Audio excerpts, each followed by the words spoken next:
An 88-year-old man hops out of a car carrying a rifle older than he is, walks into a museum built to honor tolerance, and starts shooting. How many parts of that sentence are unbelievable? Well, let's start with 88-year-old man, because 88 years, that's a long time to nurse feelings that finally erupt into murder. Because if the 88-year-old they arrested when this happened today, the next street, everybody down to the next street. If that man, identified now as James Von Brunn, and he was taken away in an ambulance, he had been wounded, shot, and is now in critical condition.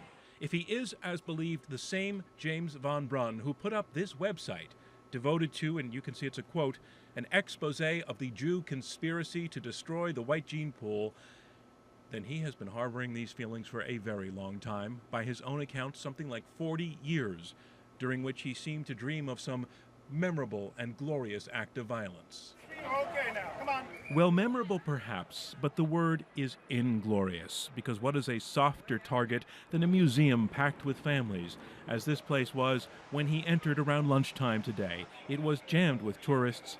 We were in the basement of the Holocaust Museum. We were in the Daniel's Children's Story section on the main floor. I was in the Remember the Children's exhibit, and we were just exiting. I need everybody to clear this sidewalk. People heard the first shot. It was the shooter. He had a small caliber rifle. And we heard a report, sounded like maybe something had dropped on the hard floor or something. It was loud. And that shot, we now know, brought down Stephen Tyrone Johns, a security guard who had worked there since 2003. I saw a security man fall to the ground. I try to forget that part. He fell and there's blood, and he didn't look too good. But two other guards returned fire, wounding Von Brunn, apparently performing their jobs exceedingly well. This was something that happened where the security guards performed exceptionally well and exactly as they were supposed to. Both Johns, the wounded guard, and Von Brunn were raced to the nearest hospital. Johns did not live long. This was his son tonight. He was a loving father, and so many.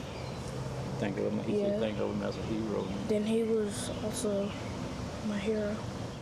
The Holocaust Museum will lower flags to half-staff. A place built to remember, will remember, which of course is why a white supremacist would choose it for his target. What I suspect, but it's merely speculation, really happened is that this is a man who had been in the movement for something like 4 decades and who was getting close to death. He was 88 years old, going on 89. And I suspect he looked around him and felt that he would strike out, one last major attempt to kind of start the racial war. So, as I say, that's merely speculation, but it seems fairly clear this guy was at the end of his life and trying to do something that he would be remembered for.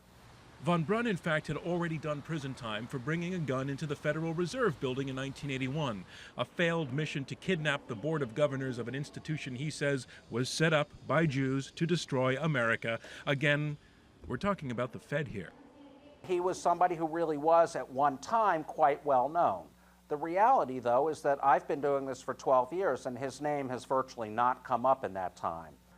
He's really been just another one of these characters who posts unpleasant things on the internet about the Jews and black people and brown people and so on. His website says that Von Brunn served in the Navy, worked in advertising, was a filmmaker. His ex-wife tells ABC News he was eaten alive like a cancer with his hatred of Jews and blacks. She divorced him 30 years ago, she says, because she despised his views. Tonight we are hearing that Von Brunn remains in critical condition. He may not live to face justice.